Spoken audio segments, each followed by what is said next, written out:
47 વર્ષ જૂના ભાવિક છે. જય પ્રભુ, જય પ્રભુ, જય પ્રભુ, જય પ્રભુ. જય પ્રભુ. 1970માં વરસોડા ગામ સાબરમતીનો તટ જો એકલશૃંગી આશ્રમ, એ આશ્રમના સાબરમતી નદીના કોતરોની પડખે ખૂબ ઊંચી ટેકરી ઉપર એક નાની સરખી બાજરીના પૂરા જે ઘાસની એક ઝૂંપડી બનાવી અને સ્વામીજી રહેતા હતા. ત્યાં આગળ આજથી 50 વર્ષ પૂર્વે સ્વામીજીનો સંપર્ક થયો અને સ્વામીજીના સત્સંગથી પ્રેરિત થઈ અને ત્યાર પછી 2 વર્ષે હું બોડિયા મહાદેવ આજુલથી નીકળતો હતો ત્યારે સ્વામીજીને જોઈ ગયો અને સ્વામીજીને જય પ્રભુ ગયા. સ્વામીજીએ પણ જય પ્રભુ ગયા અને સ્વામીજીને કહ્યું કે સ્વામીજી ચાલો અમારા ઘરે. તો સ્વામીજી તરત જ અમારી સાથે આવ્યા. સ્વામીજી પાસે આમ તો કોઈ સામાન નહોતો. સ્વામીજીને મેં કહ્યું કે સ્વામીજી કંઈ હોય તો સામાન લઈ લઈએ. તો સ્વામીજી કે અમારી પાસે આ એક જબ્બો એક ખીચા વગરનો છે. સ્વામીજીએ એ પણ કહ્યું કે જબ્બાનો ખીચો નથી તો કોઈ કશું ચોરી પણ ના દે. કોઈ પૈસો કોઈની જોડે લેવાનો નહીં. ખાવાનું મળે તો ખાવાનું, નહીં તો ભૂખ્યા રહેવાનું. બહુ ભૂખ લાગે તો એક તપેલીમાં સ્વામીજી ખીચડી બનાવીને ખાઈ લે. આવું સ્વામીજીનું જીવન. પછી તો સ્વામીજીને અમારા ગામમાં લાવ્યા પછી 1 દિવસ 2 દિવસ એમ કરતાં કરતાં 1 મહિનો સુધી રાખ્યા. આખા ગામની અંદર એકબીજાના ઘરે જાય. રાત્રે 12-1 વાગ્યા સુધી સત્સંગ ચાલે. દિવસે પણ સત્સંગ ચાલે. ભાવિકો એમની જોડે આવે. કેટલાક એવા લોકો પણ આવે કેમ સમજે કે કોઈક બાવો આવે છે અને કંઈક જાણતો હશે તો લાવો મારા ઘરમાં વેમ છે તો મળી આવો. આવ્યા પછી પાછી ખબર પડે અને સ્વામીજી કે ના ભાઈ અમે તો સત્સંગ કરીએ છીએ, આવું કશું જાણતા નથી. એટલે 50 વર્ષ પૂર્વે આવી પણ લોકોને માનસિકતા હતી. હવે સ્વામીજી જોડે હું એમનો જન્મસ્થળ ઢસા કે જે હમણાં થોડા દિવસ પ્રવાસમાં પણ જઈ આવ્યા ત્યાં પણ ગયેલો. મોચી પ્રભુ હતા તો અમે રાત્રે 1 વાગે પહોંચેલા તો મોચી પ્રભુ આવી ગયા. તરત જ સ્વામીજીના પગનું માપ લઈ ગયા. સવારે મોજડી બનાવીને આવી ગયા. તો સ્વામીજી કે ના હું મોજડી ના પહેરું. મેં કહ્યું સ્વામીજી કે આટલા ભાવથી રાતમાં 1 વાગ્યા પછી સવાર પડી ત્યાં સુધીમાં મોજડી બનાવીને લઈને આવ્યો તો આ એનો પ્રેમ છે તો મોજડી પહેરો. તો સ્વામીજીએ મોજડી પહેરી પણ કે માતા પ્રભુ તમારે પહેરી લેવી પડશે. પછી તો હું પહેરી લેવી. તો આ સ્વામીજી એ દિવસે એમના મામા અરવિંદ પ્રભુ હતા. અમારું કોઈ નહીં, કાંઈ નહીં. આ એમના અરુણ પ્રભુના કાકા અરવિંદ ઓઇલ મિલ હતી. રમણીક રમણીક હોય. હા, રમણીક પબ્લિશ. એને જોયેલા. તો ત્યાં અમે ગયેલા. ત્યાં પછી આખે એમને ઓઇલ મિલ બતાવી. એમને આલંદની સ્ટીમરો તોડવાનો ધંધો કરતા. તો ત્યાં આગળ બધી રૂમો હતી. તો એ રૂમોમાં સ્વામીજીને બતાવ્યું કે આ સ્વામીજીની જેલ છે. સ્વામીજી સંન્યાસી ના થઈ જાય એ માટે 1-2 મહિના સુધી અમે એમને સોકરથી બોધી રાખ્યા. અત્યારે તો કદાચ એ રૂમ હોય કે ના હોય. એટલે સ્વામીજી સંન્યાસી ના થાય એ માટેના પણ પ્રયત્નો હતા. પછી ત્યાં આગળ એવું પણ જાણવા મળ્યું કે સ્વામીજીનો આ જન્મ થયો હવે અત્યારે તો બધા ગાયનેક ડૉક્ટરો પાસે જન્મ સમયે જતા હોય છે, પણ પહેલાં કોઈ દાયણ હોય તો એમને બોલાવતા. તો આ સ્વામીજીનો જન્મ થયેલો એટલે એમની માતા હતા એ પિયરમાં હોય તો ઢસામાં, અને સ્વામીજીનો જન્મ થયો એ વખતે જે મકાન હતું એ મકાન માટીનું મકાન, અને માટીના મકાનમાં તો વર્ષો થાય એટલે તિરાડો પડી જાય. તો એ મકાનમાં તિરાડ પડેલી, પહેલાં તો લાઇટ પણ નહોતી, એટલે એક ચીમની હોય ઘોડો અજવાળું. અને એ વખતે સ્વામીજીનો જન્મ થયો એ વખતે એવું જાણવા મળ્યું કે જે નવામાં હતા એમને તરત જ જન્મ સમયે સ્વામીજીના કાન મોટા જોયા, અને પછી કહ્યું કે આ ભાઈ જન્મ થયો છે પણ આ દીકરો એ કોઈ મોટો સ્વામી થાય, રાજદ્વાર થાય. અને એ દિવસે જ એમનું જોંબુ સ્વામી નામ પાડે સ્વામીજીનું. હવે અમે જે પ્રભુ નામ પાડ્યું એમ આપણે જંબુ સ્વામી તરીકે પણ ઓળખી શકીએ સ્વામીજીને. હવે એ સ્વામીજી એ ખરેખર એ જંબુ સ્વામી ભગવાનનું સ્વરૂપ જે આજે આપણે બધા જોઈ શકીએ છીએ, અને એ ખરેખર એ જંબુ સ્વામી જ છે. જે આમ તો સ્વામીજીના સાથેના ઘણા બધા પ્રસંગો છે, પણ આજે એમને સત્સંગમાં જ જીવમાંથી શિવ બનવા માટેનો સત્સંગ આપણને બધાને સંભળાવે. એ ખરેખર આપણે બધા જ પરમાત્મા છીએ, અને પરમાત્મા સ્વરૂપથી આપણે બધા રહીએ તો બધા પરમાત્માને ઓળખી શકીએ છીએ. જય પ્રભુ.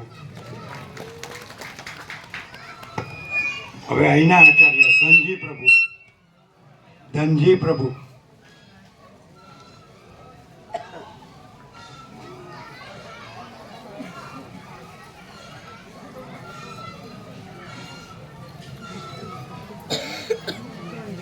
આ 22 વર્ષ પહેલાં અહીંયા તત્વબોધ થયો હતો રામજી પ્રભુ ત્યાં, ત્યારે નાનજી દાદા હતા. ત્યારના બધા ભાવિકો, એના બાપુજી પણ ભાવિક, આ બધા અભ્યાસી સંસ્કારી સંપૂર્ણ ભગવાનના માણસ આ બધા.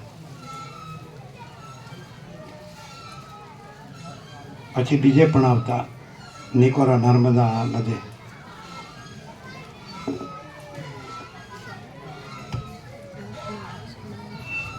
એ અહીંના માજી આચાર્ય પ્રિન્સિપાલ. ધનજી પ્રભુ સેજ આમ આવી જાય. જય પ્રભુ.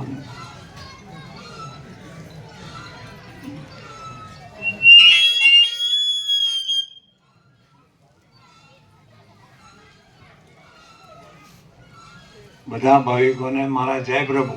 જય પ્રભુ.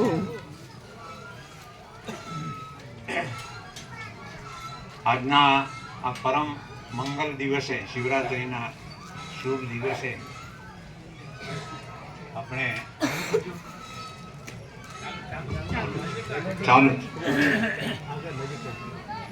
આપણે બધા અહીંયા આગળ સ્વામીજીના સાનિધ્યમાં ભેગા મળ્યા, એનો બધાના ચહેરા ઉપર આનંદ આપણને જોવા મળે છે.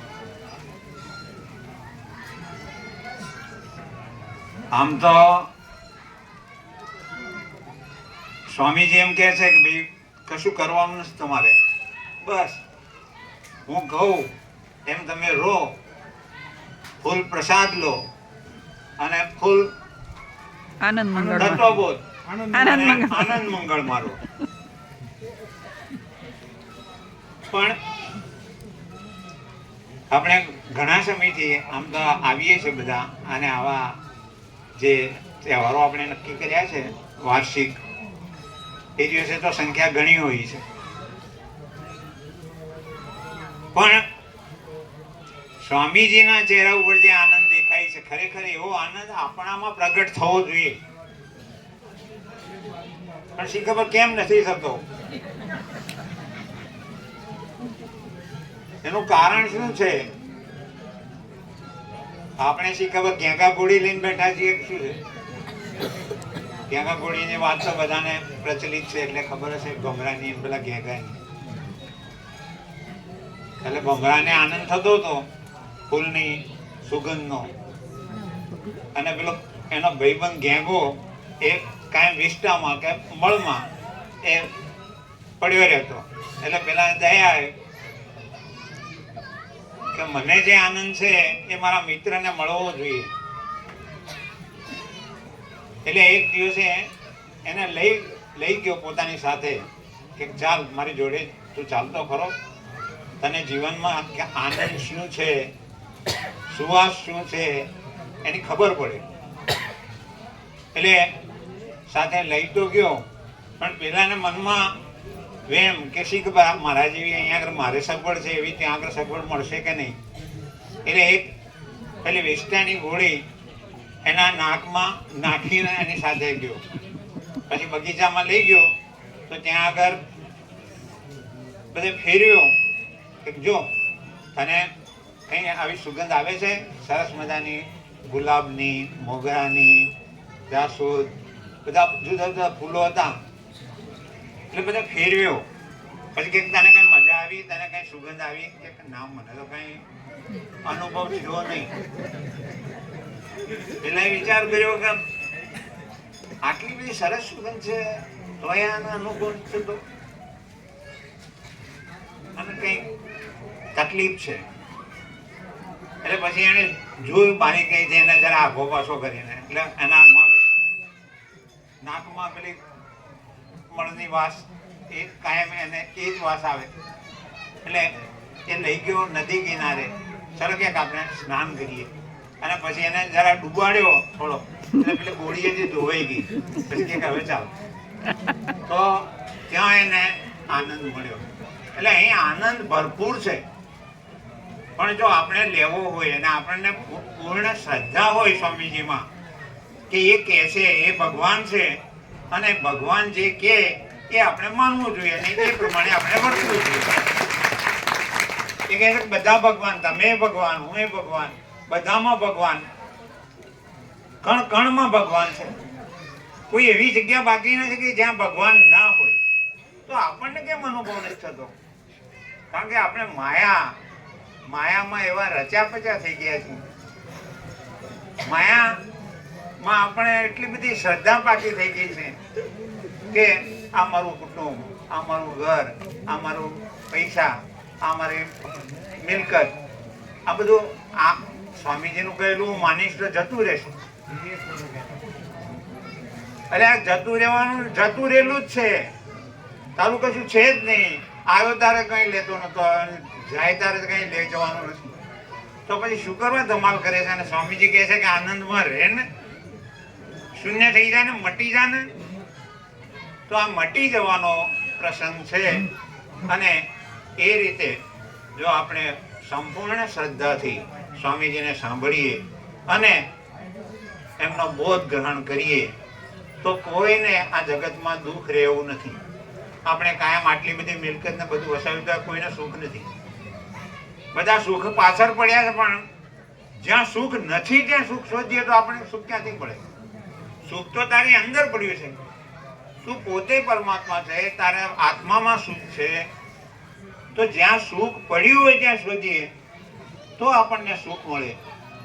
એટલે સુખી થવા માટે આ એક તત્વબોધ છે, અને એ તત્વબોધ પૂર્ણ શ્રદ્ધાથી આપણે સ્વામીજીને ભગવાન સ્વરૂપ માનીને જો ગ્રહણ કરીશું તો ચોક્કસ આપણે પણ એમના જેવો આનંદ મેળવી શકીશું. અનંત આનંદ, અનંત શાંતિ, અનંત પ્રકાશ એ તો છે જ, પણ એમાં મેળવવાનું શું? ફક્ત રહેવાનું જ છે. એટલે આટલું કહી અને હું વિરમું છું. ઓમ ઓમ.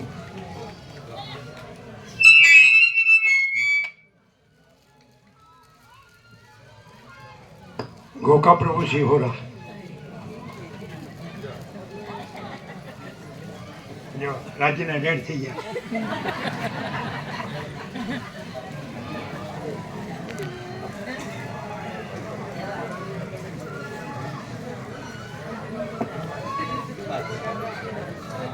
એ પ્રભુ આનંદ સરને બે આપો તો બે બીજી આપો એ પ્રસાદ લીધા આનંદ સરને બે શિહોર આખું ગામ ભાવિક છે. ત્યાં તત્વ કુટીર પણ છે, લીમડા છે, ખેતરો છે, કુંવરકા કુદરત છે અને દરેક સંપૂર્ણ ભગવાનના માણસ છે. સરળ છે, બધા ખેડૂતો છે.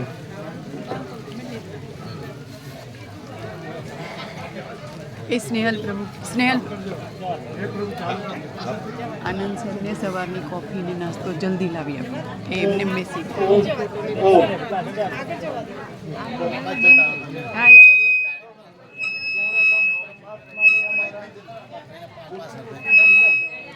આપ સર્વને અમારા લાખો પ્રણામ છે. આ વાત અમે પહેલાથી જ અમને એક વસ્તુ થતી હતી કે મોટામાં મોટા દેવ કયા. અમે નાના હતા ત્યારથી અમને આ વિચારો આવતા. એ મોટામાં મોટા દેવ પહેલા તો અત્યારે તો પહેલા બધા આપણે ઘણા એવા દેવો છે એમને માનતા. પણ જ્યારે આ પ્રભુને સાંભળ્યા ત્યાર પછી અમને એમ થયું કે મોટામાં મોટા દેવ તો સ્વામીજીએ જ્યારે યોગ વશિષ્ઠ મહારામાયણમાં અમે સાંભળ્યું કે ખુદ વશિષ્ઠ ના શિવ પણ એવું કીધું કે શિવ એવું જાતે બોલ્યું છે. વશિષ્ઠ મુનિને એવું કીધું કે હું પણ સાચો દેવ નથી. આવો આપણને પહેલા તો આ વસ્તુ આપણને પહેલા ખ્યાલ નથી. પણ જ્યારે યોગ વશિષ્ઠ મેં સાંભળ્યું તો પછી મોટા દેવ કયા. તો ત્યાં આગળ શિવ જાતે બોલ્યું કે આદિથી રહિત અંતથી રહિત અકૃત્રિમ ચૈતન્ય પ્રકાશ જ ખરા દેવ છે. આ વાત આપણે જાણવાની છે. પહેલા તો પરમાત્મા પોતે આપણે સહીએ એનું ભાન કરવાનું. હવે ભાન એટલે શું? તો આપણી સમજ અમને ત્યાં 1.5 વર્ષ પ્રભુ રહ્યા. પછી મૌન બેઠેલા હતા. અમે 3 જણ જ હતા. પ્રભુ હતા, પેલા રમાપ્રભુના બાબો હતા. અમને પ્રશ્ન પૂછ્યો પ્રભુએ, કશું બોલ્યા આગળ નતા ને. એક પ્રશ્ન એવો પૂછ્યો કે આનો ઉપયોગ શું? ખાલી એટલું મને પૂછ્યું કે આનો ઉપયોગ શું. એટલે અમે એવું કહ્યું કે જરૂર જેટલું કરવું અને સ્વરૂપમાં લીન રહેવું. આ વાત કરી. ત્યાં આગળ મને કશું ના કહ્યું. પણ અમારા પેલા ચિરંજીવી હતા રમાપ્રભુ બાબુ, અરવિંદ પ્રભુ, એમને ઘેર આવીને કહ્યું કે પ્રભુએ એવું વોટ્સઅપ કરવાનું કહ્યું તો મોબાઈલમાં એડ કર્યું. એટલે મેઇન વસ્તુ તો સ્વરૂપમાં લીન રહેવું. આ વાત આપણને અહીંયાથી સમજાય છે. બાકી બીજી બધી વાતો ઠીક છે. અને આ છેલ્લામાં છેલ્લી વાત, જીવનનો નિચોડ કે સ્વરૂપમાં લીન રહેવું એ બધા ધર્મો અને બધામાં મેઇનમાં મેઇન વસ્તુ આપણે જાણવાની અને રહેવાની વાત હોય તો ખાલી સ્વરૂપમાં લીન રહેવું. પણ પ્રથમ તો સ્વરૂપ એટલે શું એ આપણે જાણવું જરૂરી છે. કે સ્વરૂપ એટલે શબ્દો નહીં, શબ્દોથી પર વસ્તુ છે. હવે સ્વરૂપ એટલે આપણે નહીં. એક વખત અમારે ત્યાં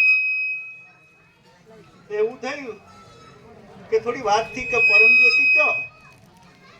એટલે પ્રભુ અમે બેઠા હતા ને પછી પૂછ્યું કે ગોકળ પ્રભુ પરમજ્યોતિ હે? એટલે અમે કહ્યું કે પેલા તો એવા બોલે એટલે અમે બહુ ઉતરતા નહીં વખવામાં જવાબ આપવામાં. પણ પછી 2-3 વખત બોલે એટલે આપણે બોલવું પડે કે હા પ્રભુ. અમે કહ્યું હા બતાવો કે કઈ પરમજ્યોતિ. અમે આ વસ્તુ ખાસ ધ્યાન રાખવા જેવી છે. અમે એવું બોલ્યા પ્રભુ આગળ, આકાશ ખરું ને આકાશ, એ આકાશને હું જાણું છું. આકાશ નહીં, હું નહીં, અને જે જાણપણું છે એ પરમ જ્યોતિ. આ વાત મગજમાં ઉતારી લ્યો. બરાબર છે પ્રભુ? ખ્યાલ આવ્યો કે આકાશને હું જાણું છું, આકાશ નહીં, હું નહીં, અને જે જાણપણું છે એ પરમ જ્યોતિ, એ પરમ જ્યોતિ, એ જ પરમાત્મા, બીજો કોઈ પરમાત્મા સર નહીં. આ વાત નિર્વિવાદ સ્વામીજીના સાનિધ્યથી આ બધું આપણને મળે, બાકી કોઈ જગ્યાએ મળવાનું નહીં. આ વાત 100% અહીંયા જે માણસો આવ્યા છે એ ઘણા પુણ્યશાળી છે એવું પણ હું જાણું.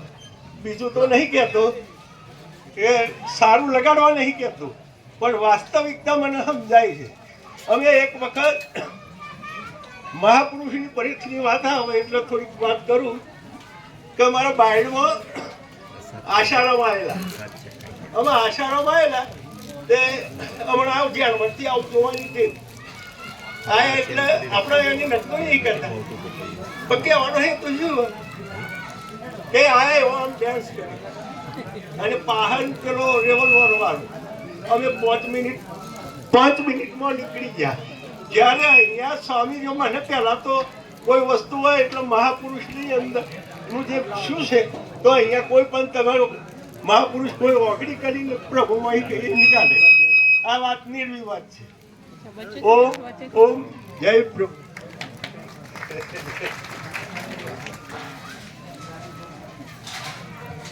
આજે આજોલના ઘનશ્યામ પ્રભુ નથી આવ્યા નહીં? આવ્યા છે, આજોલના ઘનશ્યામ પ્રભુ આવ્યા છે? આવ્યા છે, અમે જોયા.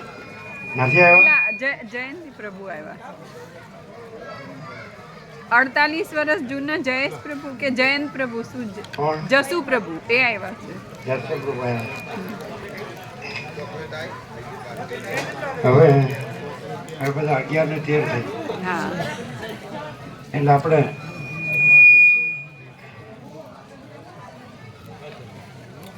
આનંદ પ્રભુ થોડો લાભ આપો. આનંદ સર. આ સંપૂર્ણ ભગવાનના માણસ છે, હોમિયોપેથીના એકદમ માસ્ટર ડોક્ટર છે. ચિરાગ પ્રભુના ગુરુ વિવેક પ્રભુ, આનંદ પ્રભુ, હોમિયોપેથી એન્સાઇક્લોપીડિયા, સંપૂર્ણ ભગવાનના માણસ. એમના માડી પણ યોગા સીટ વાંચે છે ને બધા માલસર આવેલા. એ બેટા સર થોડાક આ બધું. આનંદ સર થોડાક આ બધું. સર્વને મારા જય પ્રભુ. હોમિયોપેથિકમાં ચિરાગ પ્રભુ જોડે ઓળખાણ થઈ ત્યારથી અમે લોકો થોડી તત્વને લગતી વાતચીતો થતી. એક વખત મને ગુરુ પૂર્ણિમાના દિવસે લાભ મળ્યો અને ત્યાર પછી અનેક પુસ્તકો મને આપ તરફથી મળ્યા. એમનો થોડો અભ્યાસ કર્યો. ઘણા બધા આપણે યુટ્યુબની અંદર જે ઓડિયો પ્રસારણ થાય છે તેનો આપણે અભ્યાસ કર્યો. એટલે ખ્યાલ આવ્યો કે હોમિયોપેથી વિશે પણ સ્વામીજી ઘણું સરસ બોલે છે. હોમિયોપેથિકમાં આજે પણ અમારે અનેક પદ્ધતિથી દવાઓ સિલેક્ટ કરતા હોઈએ તો કન્ફ્યુઝન રહેતું હોય, તો એમાં ખૂબ સરળ રીતે સચોટ રીતે સમજાવ્યું કે શરીર નથી, મન પણ નથી, અને જે શરીરને ચલાવવા માટે જીવન શક્તિ અમે હોમિયોપેથિકમાં માનીએ છીએ, તો તેનાથી બી ઉપર જે આ શક્તિથી પણ ઉપર જે પરમ તત્વની વાત કરી ત્યારે ઘણા બધા જે અનરિઝોલ્વ પ્રશ્નો જે અમારી સાયન્સમાં હોય છે, ફિલોસોફિકલ, તેનું પણ એક અમને ઉકેલ મળ્યો. તો આવા એક સર્વાંગી સર્વ રીતે બધી જ વસ્તુને જાણકાર એક પુરુષ પાસેથી આપણને એક બાબતો મળી જાણે ત્યારે એ વધારે આપણને અનુકૂળ રહેતી હોય છે અને ખૂબ અભ્યાસમાં મદદ પણ રહે છે. હમણાં જે આપણે તત્વબોધની વાત કરી તો તે વિશે તો હું કંઈક બોલીશ તો હું અત્યારે એના માટે યોગ્ય સમય નથી લાગતો આપણને, પણ ઘણી બધી ચર્ચા કરી શકાય એવી છે. ચિરાગ પ્રભુ જોડે ઘણી વખત અમે લોકો હોમિયોપેથિકને લગતું જે કંઈ બી અમારું કનેક્શન જે છે તેની વાત કરીએ છીએ. કેટલાક પ્રશ્નો ઘણી વખત આવે કે ભાઈ અમારા રોગની અંદર મૂળ કારણ શું, રોગ થવાનું મૂળ કારણ શું, તો સોરા સિફિલિસ સાયકોસિસથી અમે અટકી જઈએ. તેનાથી આગળના જે પ્રશ્નો હોય છે તે ઘણી વખત આ તત્વબોધની બાબતોથી ખૂબ સરળતાથી મળી જાય છે અને જે આ એક પરમ પ્રકાશની જે વાત છે ત્યાં આગળ બધું જ વિરમી જાય છે, ત્યાં બધા જ પ્રશ્નો રિઝોલ્વ થઈ જાય છે. તો આ બાબત ખૂબ આનંદદાયક છે અને હજુ બી આ બાબતને ક્ષણે ક્ષણે અમે લોકો વાગોળતા રહીશું અને એને વધારે ને વધારે ગહન અભ્યાસ કરીશું. એ જ ઓમ ઓમ. આનંદ પ્રભુ.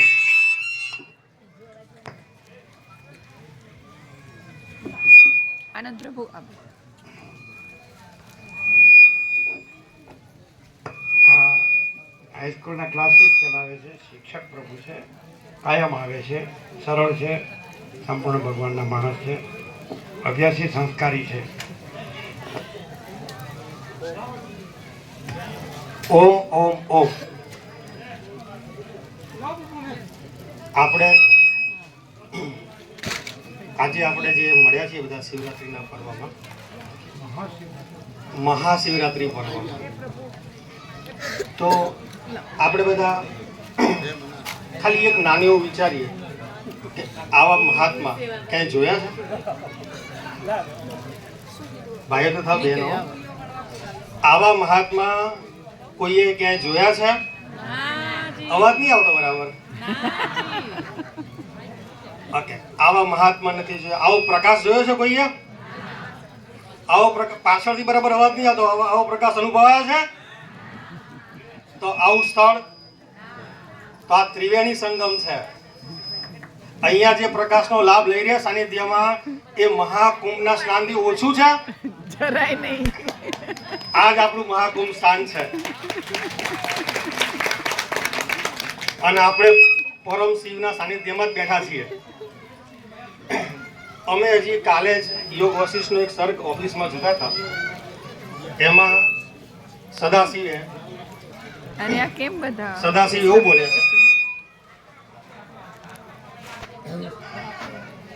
કે ખરા દેવ કોણ છે એના સંદર્ભમાં ચૈતન્ય માત્ર અનુભવ રૂપ, ચૈતન્ય માત્ર અનુભવ રૂપ, હે ને? એક તો કેવળ ચૈતન્ય છે, અનુભવ સ્વરૂપ છે, સર્વવ્યાપક અને સર્વના સાક્ષીભૂત, એ જ ખરા દેવ છે. આ ચાર શબ્દો, ચૈતન્ય માત્ર અનુભવ સ્વરૂપ, ચૈતન્ય માત્ર અનુભવ સ્વરૂપ, સર્વવ્યાપક અને સર્વના સાક્ષીભૂત, એ જ ખરા દેવ છે. સદાશિવ વશિષ્ઠને કૈલાસમાં કહે છે કે જે સતત એના અનુસંધાનમાં, એના સ્મરણમાં, એના ધ્યાનમાં રહેતો હોય, તો હે વશિષ્ઠ મુનિ, તમે અને હું બંને એના સેવક છીએ.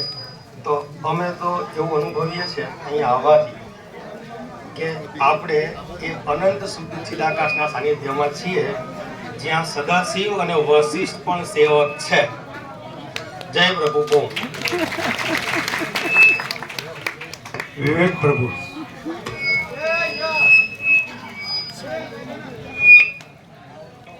ઓમ જય પ્રભુ.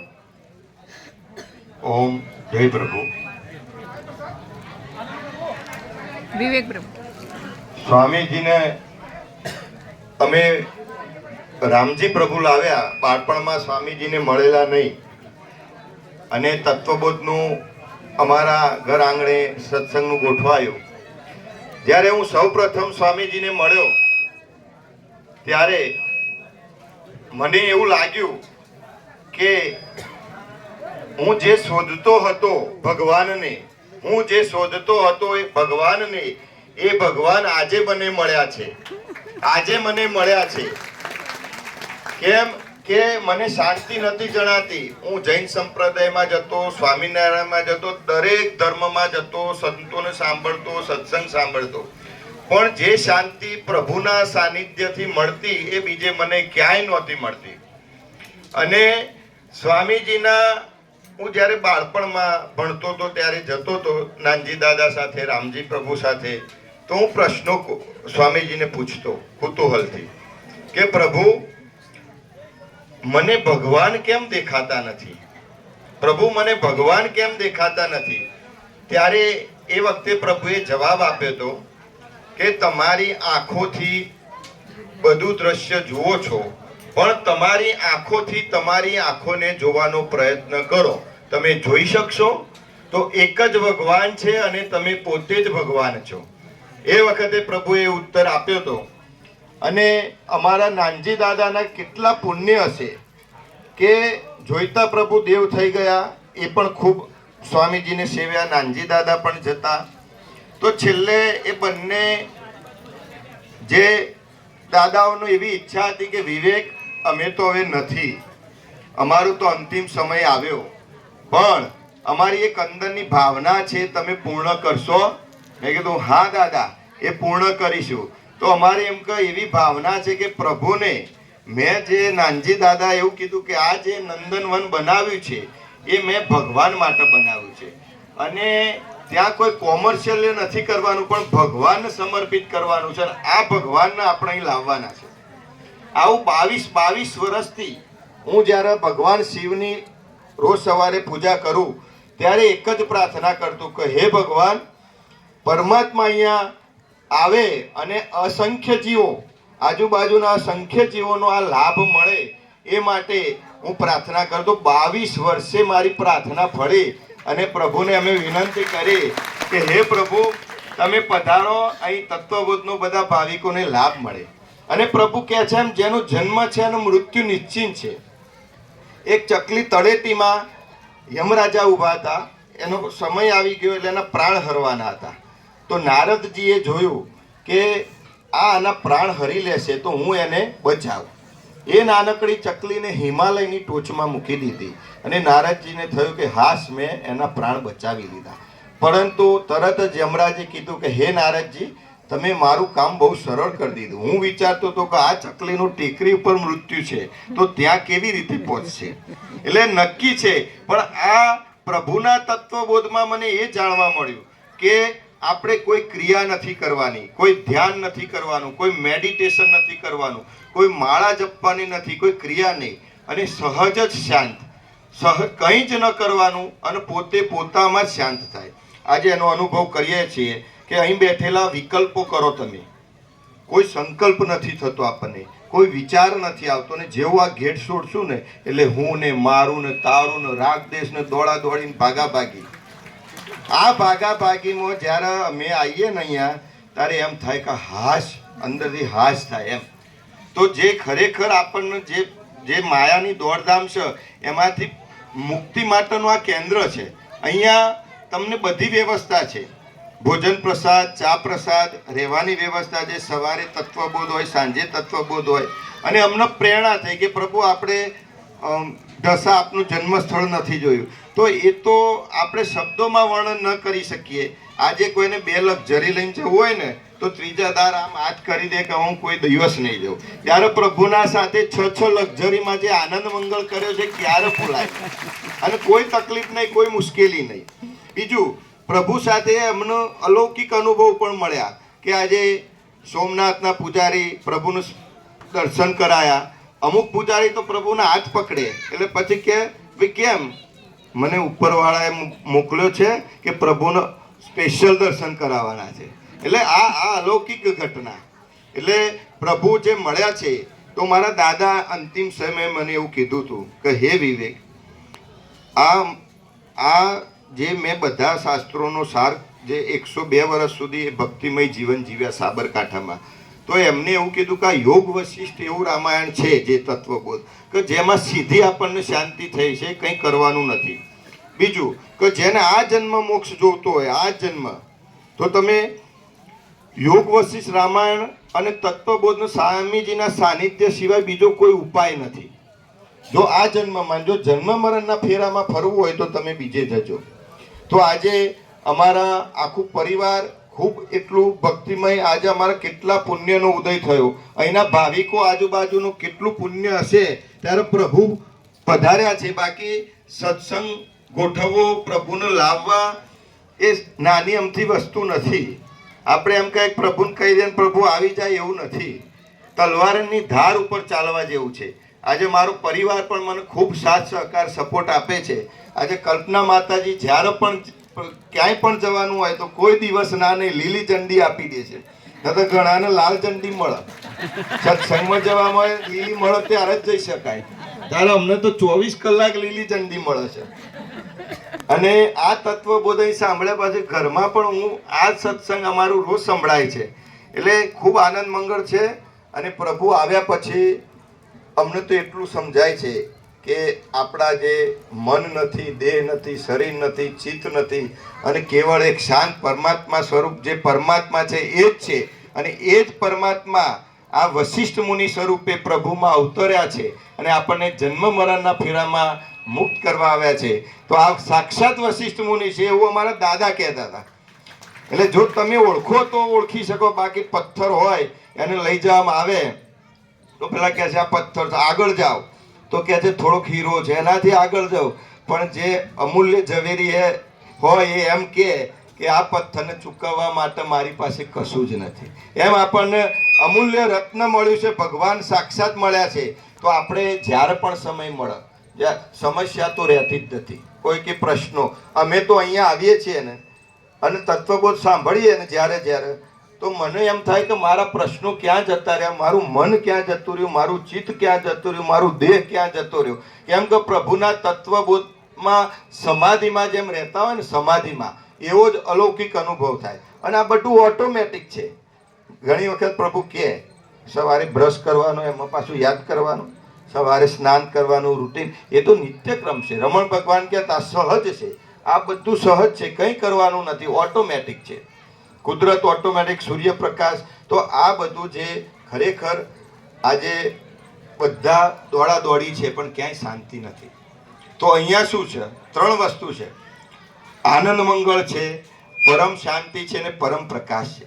પ્રકાશ તો છે જ બધામાં, પણ એ પ્રકાશના અહીંના પ્રભુના પ્રકાશથી સીધા પ્રકાશમાં જાગૃત થઈએ છીએ અને એ આવરણ હટી જાય છે. હું, મારું, તારું શરીર, ક્રિયા કરવું, પુસ્તક વાંચવું, કોઈ ક્રિયાઓ રહેતી નથી. તો એ પ્રકાશ જે પ્રભુનો થાય છે એટલે ઓટોમેટિક આપણું આવરણ હટીને અને સીધા જ પ્રકાશ અનુભવીએ છીએ. એટલે બધા જીવો ખૂબ લાભ લેજો. વાર્ષિક ઉત્સવનું પણ આપણે જે બ્રોશર છે એમાં દર મહિને 1-2 ભગવાનના વ્યાપક ઉત્સવોની ઉજવણી રાખી છે. એ સિવાય પણ જ્યારે શનિ રવિ અનુકૂળતાઓ આવે તો આપ લાભ લઈ શકશો. અમારું પરિવાર સ્વામીજીની સેવામાં સદાય સમર્પિત છે, આજીવન સમર્પિત રહેશે.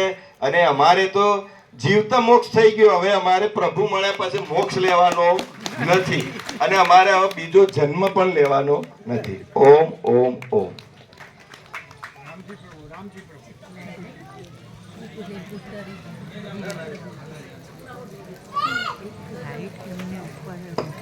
હવે રામજી પ્રભુ હવે પોતે જ રામજી છે એટલે આપણે જ કાંઈ કહેવાનું રહેતું જ નથી. પણ નથી કરવા દેતા, એમને ગ્લેર આવે.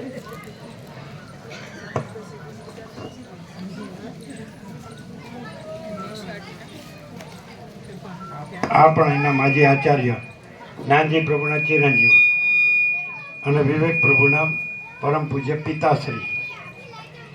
વિવેક પ્રભુ શું કે ખબર? રામજી પ્રભુને ભેળું કરવાનું ને આપણે વાપરવાનું. એટલી રામજી પ્રભુની ચિંતા છે, બીજી તો ચિંતા નથી.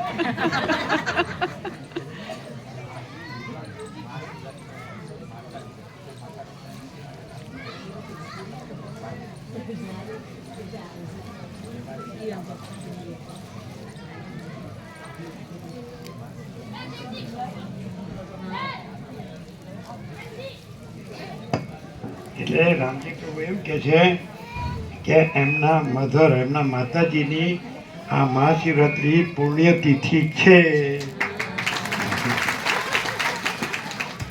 એમના પરમ પૂજ્ય માતુશ્રીની આજે પુણ્યતિથિ છે, મહાશિવરાત્રિ. એમ રામજી પ્રભુ થોડા ઓમ ઓમ ઓમ.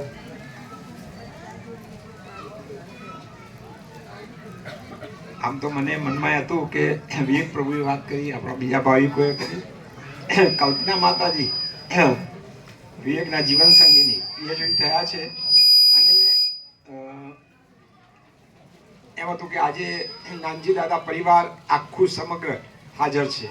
તો કલ્પના માતાજી અને વિવેકભાઈની બેન સંગીતા, એ બધાને પણ હવે પ્રભુનો આ રંગ લાગવા માંડ્યો છે.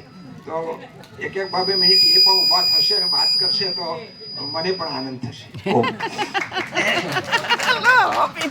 હવે કશું ક્યાંય શોધવાનું નથી, કશું ક્યાંય જવાનું નથી, અને પરમ શાંતિમાં જે આનંદ આવે છે એ અહીંની સ્થિતિ જોઈએ છે તો ખ્યાલ આવે છે. બીજે જ્યાં જાઓ ત્યાં શાંતિ રાખો એવા બોર્ડ મારવા પડે. અહીં એકે બોર્ડ છે કે ભાઈ શાંતિ જાળવો? બોર્ડ છે, हमसे जो टकराएगा ब्रह्म में मिल जाएगा.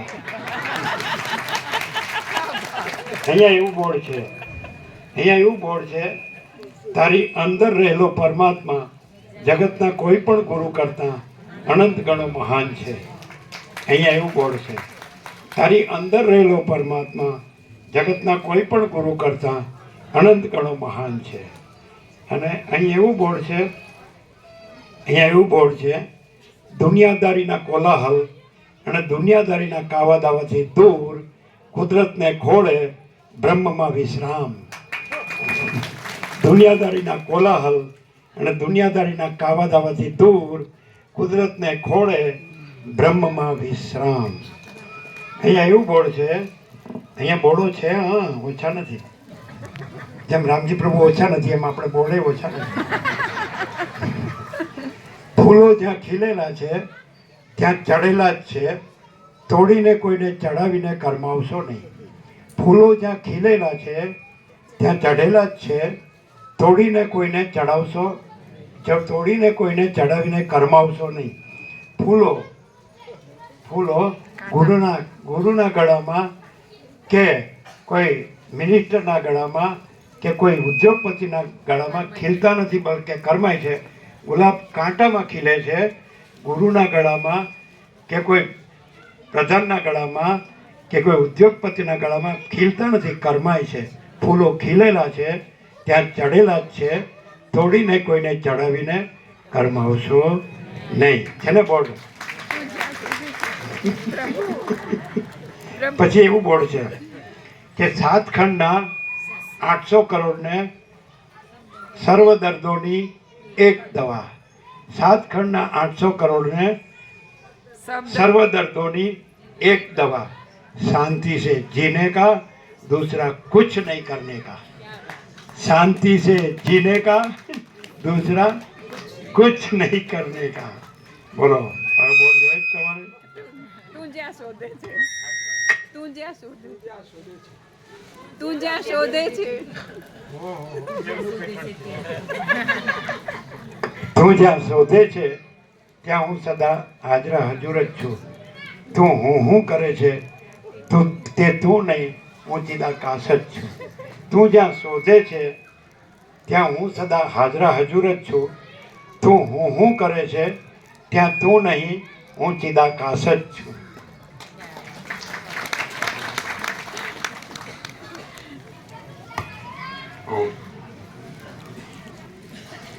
અને પ્રભુજી સ્વામીજી જે નામથી તમે જેમ પ્રભુએ કહ્યું ને કે પહેલા જય પ્રભુ કહ્યું તો પ્રભુએ જય પ્રભુ કહ્યું, પણ જે સ્વરૂપે તમે જુઓ અને માનો, પણ ચૈતન્ય પ્રકાશ સિવાય કંઈ નથી. અને આ બધું એવા યોગ, પુણ્ય, અંદરના ભાવ, નિષ્કપટપણું, આ બધું બધાથી જ આ પ્રાપ્તિ છે. આજે મારે બહુ સમય તો નથી લેવો, પણ બે વાત એ કરવી છે કે પ્રભુનું પહેલું દર્શન શિહોરામાં મને કુતૂહલવશ પરમાત્મા પ્રકાશની નાની પુસ્તિકા કોબા આશ્રમમાંથી એના પ્રમુખ જયંતિભાઈ શાહે મને આપી કે આ તમારે કામની છે. ત્યાંથી એમ કહ્યું આ તમારે કામની છે એમ કહી મને આપી. અને એક માતાજીએ શાહીબાગના એક પ્રભુના તત્વબોધમાંથી એક તત્વબોધનો કાગળ મને આપ્યો, ગાંધીનગર મકાનની બાજુમાં. એ બંને જોયા પછી મને થયું કે આ પ્રભુ ક્યાં મળે, કારણ કે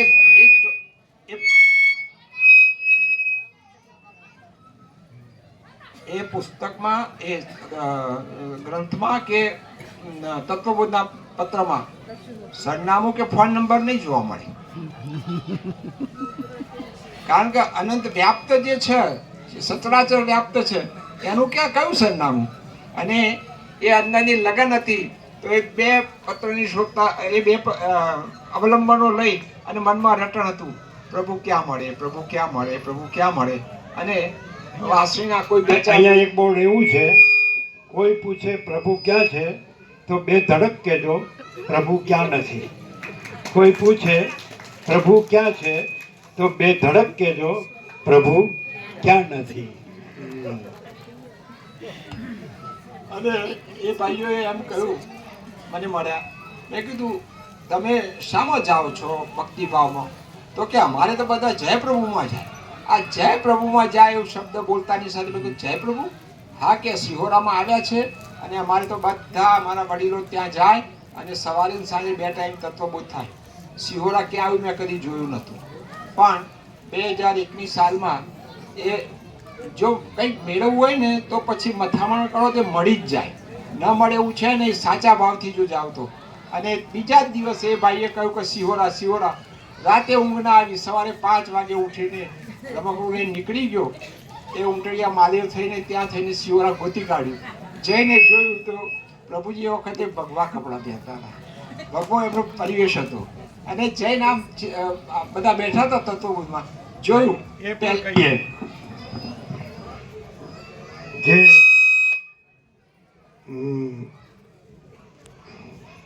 1978 એટલે વિક્રમ સંવત 2034 અને મહાશિવરાત્રિ 7મી માર્ચ, આજનો જ દિવસ.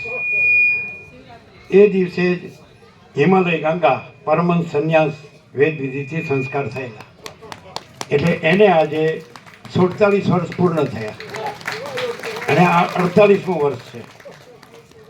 એટલે એવું નથી કે એના માતૃશ્રીની પુણ્યતિથિ જ છે, એ અમારી પણ પુણ્યતિથિ જ છે. કારણ કે સંન્યાસનો અર્થ એવો થાય ત્યારે જ્યાં આગળ વિધિ થાય, સંસ્કાર થાય, એટલે એ લોકો એમ કે હવે અમને કોઈ પૂછશે સંન્યાસ એટલે દેહાંત, દેહાત્મ બુદ્ધિનો અંત, દેહ હું છું એવી ભ્રાંતિનો અંત.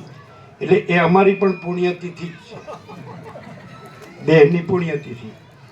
એટલે એને વર્ષ થયા 1978થી, એટલે 47 પૂરા અને આજે 48મું બેઠું.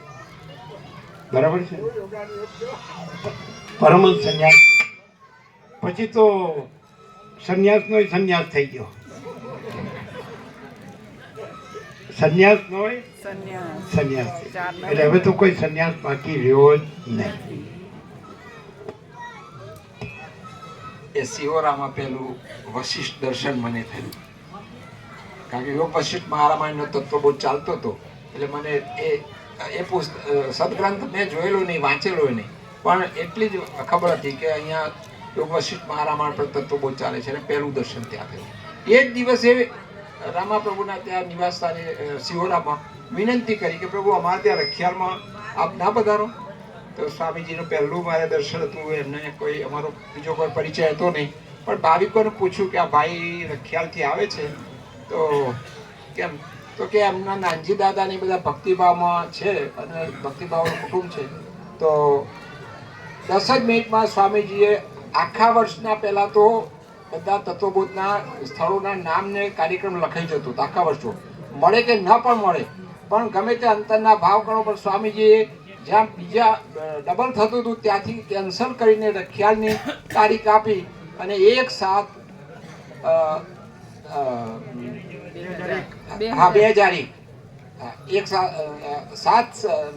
9/7/2001 બરાબર યાદ છે, 9/7/2001 એ તારીખે પ્રભુજી રખિયાલમાં તારીખ આપી, પણ એક શરત કરી, આ તારીખ લઈ જઈને ખુશ થઈ જવાનું. તમારે આ તત્વોમાં જ્યાં જ્યાં હોય, અમારો આ કાર્યક્રમ છે, જ્યાં જ્યાં અનુકૂળતા થાય ત્યારે લાભ લેશો તો શક્ય બનશે. અને અમે ખરેખર એ પછી જ્યાં જ્યાં રખિયાલથી જોઈતા પ્રભુ જેઠાભાઈ અને ભાવિકોને લઈને જ્યાં વિચર્યા તો ત્યાં ગયા પછી જે આનંદ આવેલો, ભાવિકોના ભાવ જોયા. પછી મહેસાણા પણ ગયા, પાલનપુર પણ ગયા, બીજા બધી જગ્યાએ જ્યાં જ્યાં પ્રભુનું, માણસા પણ ગયા. અને છેલ્લે માણસાથી હું લઈને આવવાનું થયું તો રમકડું લઈને ગયો તો મને એમ કે એક બે થેલા, બે ચાર થેલા હશે. પ્રભુ તો સીધા રમકડામાં બેસી જ ગયા. અને એ પાછું અમે ડ્રાઈવર પ્રભુ બે હતા ને, તો આ અમારા બંને માટે ત્યાં નાસ્તા પાણીની વ્યવસ્થા કરી દીને કહી દીધું, આ ભાવિક આવે છે એમને નાસ્તા પાણી. એટલું અહર્નિશ કરુણા, પ્રેમ ભાવ. અમે તો અહીંયા આ 6 મહિના થવા આવ્યા, અમે એક જ અનુભવીએ છીએ કે પરમાત્માનું સાક્ષાત સ્વરૂપ જો અનુભવ હોય તો એમની ઓરા અહીંયા એટલી બધી કામ કરે છે કે આ કલ્યાણધામના ગમે તે ખૂણા હોય ને તો એ સ્પંદનો પ્રભુના સતત અનુભવાયા કરે. તો આ રીતે પ્રભુને અહીંયા આવવાના યોગ જે પ્રભુએ વાત કરી એ રીતે થયા. પણ હવે બીજી વાત એ કે આ બધું થવાની પાછળ ને થવાની અંદર મા બાપ એ ભગવાન છે એવું સ્વામીજી પણ બાળ પ્રભુઓ અને સંતાનોને કહે છે કે તમારા સાચા ભગવાન જો હોય તો એ મા બાપ છે. અને એ રીતે વાત કરીએ તો અમારા બાપુજીએ એમના પિતાની સેવા કરેલી, અમારા બધાને પણ દાદાની સેવાનો અવસર મળેલો. પણ માતૃશ્રી ગીતાબા એટલો સરળ જીવ કે 13/2/98 મહાશિવરાત્રિ હતી, એ દિવસે એમણે દેહ છોડ્યો. પણ એમનું જીવન એવું સરસ હતું કે બસ પ્રભુ શરણમાં છેલ્લા 7, 8, 10 વર્ષ તો માળા, અને બસ કોઈ આવે તો આખા ગામમાં કોઈની સાથે રગડો ઝઘડો નહીં. પણ છેલ્લા જતા બધાને જે હાથ જોડીને એમણે વિદાય લીધી ને, એક ક્ષણ આજે પણ ભૂલાતી નથી. કેમ કે એમણે એમ કહ્યું, કશું ભણેલા નહીં હો, ક્યારે સ્કૂલમાં ગયેલા નહીં. અને છેલ્લી 2 લીટી જે એમણે કહ્યું ને, એમ સ્વામીજી કહે છે ને, તો આવ્યા તારે જબલાને ટોપીઓ અપાર, જાતિ વેડા બધું તારું, લૂંટી રે લેવાય તારો સમય સુધાર. આ પદ બાએ ગાય અને પછી બધાને ખબર અંતર પૂછીને હાથ જોડીને વિદાય લઈ લીધી. એ દિવસ 13/2/98. આગલા દિવસે જાંબિયાથી ફળિયામાં જાન આવેલી, બેન્ડ વાજા વાગે. અમે કહ્યું જરા ધીમો કરો, આ બાદ જરા બીમાર છે. તો બા પાછા શું કહે છે, ના ભાઈ એ કેટલા આનંદથી આવે છે, મને કંઈ તકલીફ નથી, એમને વગાડવા દે. આ જાગૃતિ સાથે બાએ અને બાપુજીએ પણ 1/2/2017 એટલે ફેબ્રુઆરી મહિનો છે એ દિવસે, વસંત પંચમીના દિવસે પરોઢીએ એમણે પણ શરીર શાંત થયેલું. આ બંને માતા પિતાના યોગે આખું પરિવાર એમનો પુણ્ય, પુરુષાર્થ, ભક્તિ અને જે કંઈ સંસ્કાર વારસો એ આ 4થી પેઢી સુધી ચાલ્યા આવે કરે છે. અને એ મહાપુરુષોની કૃપા જ છે, અથવા મહાપુરુષોના અનન્ય આશીર્વાદ ગણો, અથવા તો એમની સાનિધ્યથી જે જીવનમાં ઉજરાપણું આવ્યું, મન અને ચિત્તની શુદ્ધિ થઈ, આ બધું મહાપુરુષોના લીધે થયું છે. વિશેષ નહીં કહેતો, મહાપુરુષો એ આમ તો બધા કહેવા ખાતર એમ કે દીવા દોડી છે. મહાસાગરમાં ભૂલું પડેલું વાણ છે ને, એ જો દરિયાના કિનારા ઉપર દીવાદાણી ના હોય ને તો આ સમુદ્રમાં ગમે તેમ ફર્યા કરે. તો મહાપુરુષ આપણા માનવ જીવનની એવી દેવાદાણી છે કે આપણું સલામત સ્થળે આપણું વાહન લંગારી જાય. કેમ કે એ તરફ દ્રષ્ટિ કરો હૃદયથી, અને મહાપુરુષોએ કંઈ લેવું નથી, કંઈ જોઈતું નથી. અને છેલ્લે વાંચનમાંથી એક વખતે ઘણા એમ કે પ્રભુ પાસે જઈએ, કંઈ મનના ભાવ લઈને જઈએ, આપણી આ સમસ્યાઓ છે તો હલ થઈ જાય. અરે પ્રભુએ સમસ્યાઓ હલ કરવા નથી. એક જગ્યાએ લખ્યું છે કે પરમાત્માની અસીમ કૃપા થાય ત્યારે શું થાય, તો એના 3 વાના લખ્યા છે. અને આપણે એ વિચારીને આવા મહાપુરુષના સાનિધ્યમાં આવીશું તો બહુ મોટો લાભ થશે. એ 3 વાના શું છે કે પરમાત્માની અસીમ કૃપા થાય ત્યારે તમારી સંપત્તિ વૈભવમાં ઘટાડો થશે. બીજું કે લોકોમાં તમે જે વાહવાહી કરતા હશો ને, લોકો તમને ગણશે નહીં, ગાંઠશે નહીં, અને તમારી કોઈ તો ઉપેક્ષા જ કરશે. આ માર્ગમાં જવા માટેના આ મહાપુરુષોએ એવા આપ્યા છે એના પ્રમાણો. અને એથી આગળ ત્રીજું તો કહ્યું છે કે તમને જેના પર પ્રશસ્ત રાગ હશે ને એવું પાત્ર તમારી નજીકનું કુટુંબનું અચાનક તમારી વચ્ચેથી જતું રહેશે. આ પરમાત્માની અસીમ કૃપા થાય ને ત્યારે આ થાય. બોલો હવે આપણને બધાને આ મંજૂર થશે કે નહીં થાય? ના થાય. મારે તો વૈભવ વધવો જોઈએ, પરિવાર વધવું જોઈએ, મારે તો લોકોમાં વાહવાહી થવી જોઈએ. અને છેલ્લે બસ અમે ભયા બાદરા કુટુંબમાં એ આનંદ કિલ્લોળ કરીએ છીએ, પણ જે આનંદ કિલ્લોળ અહીં છે એ આ પૃથ્વીના 800 કે જે પ્રભુ કહેતા હોય એટલા કરોડમાં ક્યાંય આનંદ મંગળ ક્યાંય છે નહીં, આ પ્રભુના સાનિધ્યમાં છે. એટલે આપણને ખૂબ આનંદ છે કે સહજ રીતે આવા નિર્માણ, જેમ એ કહ્યું ને કે આવા સંત કદી ક્યાંય જોયા છે, મળ્યા છે, જીવન મુક્તની વાતો બધી સાંભળી છે, પણ જે પોતાના સ્વરૂપને અમે તો અદ્રશ્ય પ્રકાશ કહીએ છીએ કેવા ખાતર, પણ આ એવો પ્રકાશ છે જો સ્વામીજીને આ દેહથી જોઈશું ને તો કશું નહીં અનુભવાય, પણ જ્યારે તત્વબોધ ચાલતો હોય, એમની વાણીનું પ્રવહતી હોય, એ આજે એમની અભિવ્યક્તિ છે ને એની અંદર જોશો ને તો તમે કલ્પના નહીં કરી હોય, ડિક્શનરીમાં નહીં હોય એવા શબ્દો અને એ વાતો અહીંથી અને સહજ આનંદ મંગળ સાથે કંઈ અઘરો પેલો પ્રશ્ન પૂછે ના આપણે નાપાસ થઈ એમ નહીં, પ્રભુને જો શાંતિથી સાંભળો અને આનંદ મંગળ કરો ને તો બધું સહેજે સહેજે કશું ભણ્યા વગર સમજી જાય એમ છે. ઓમ ઓમ ઓમ.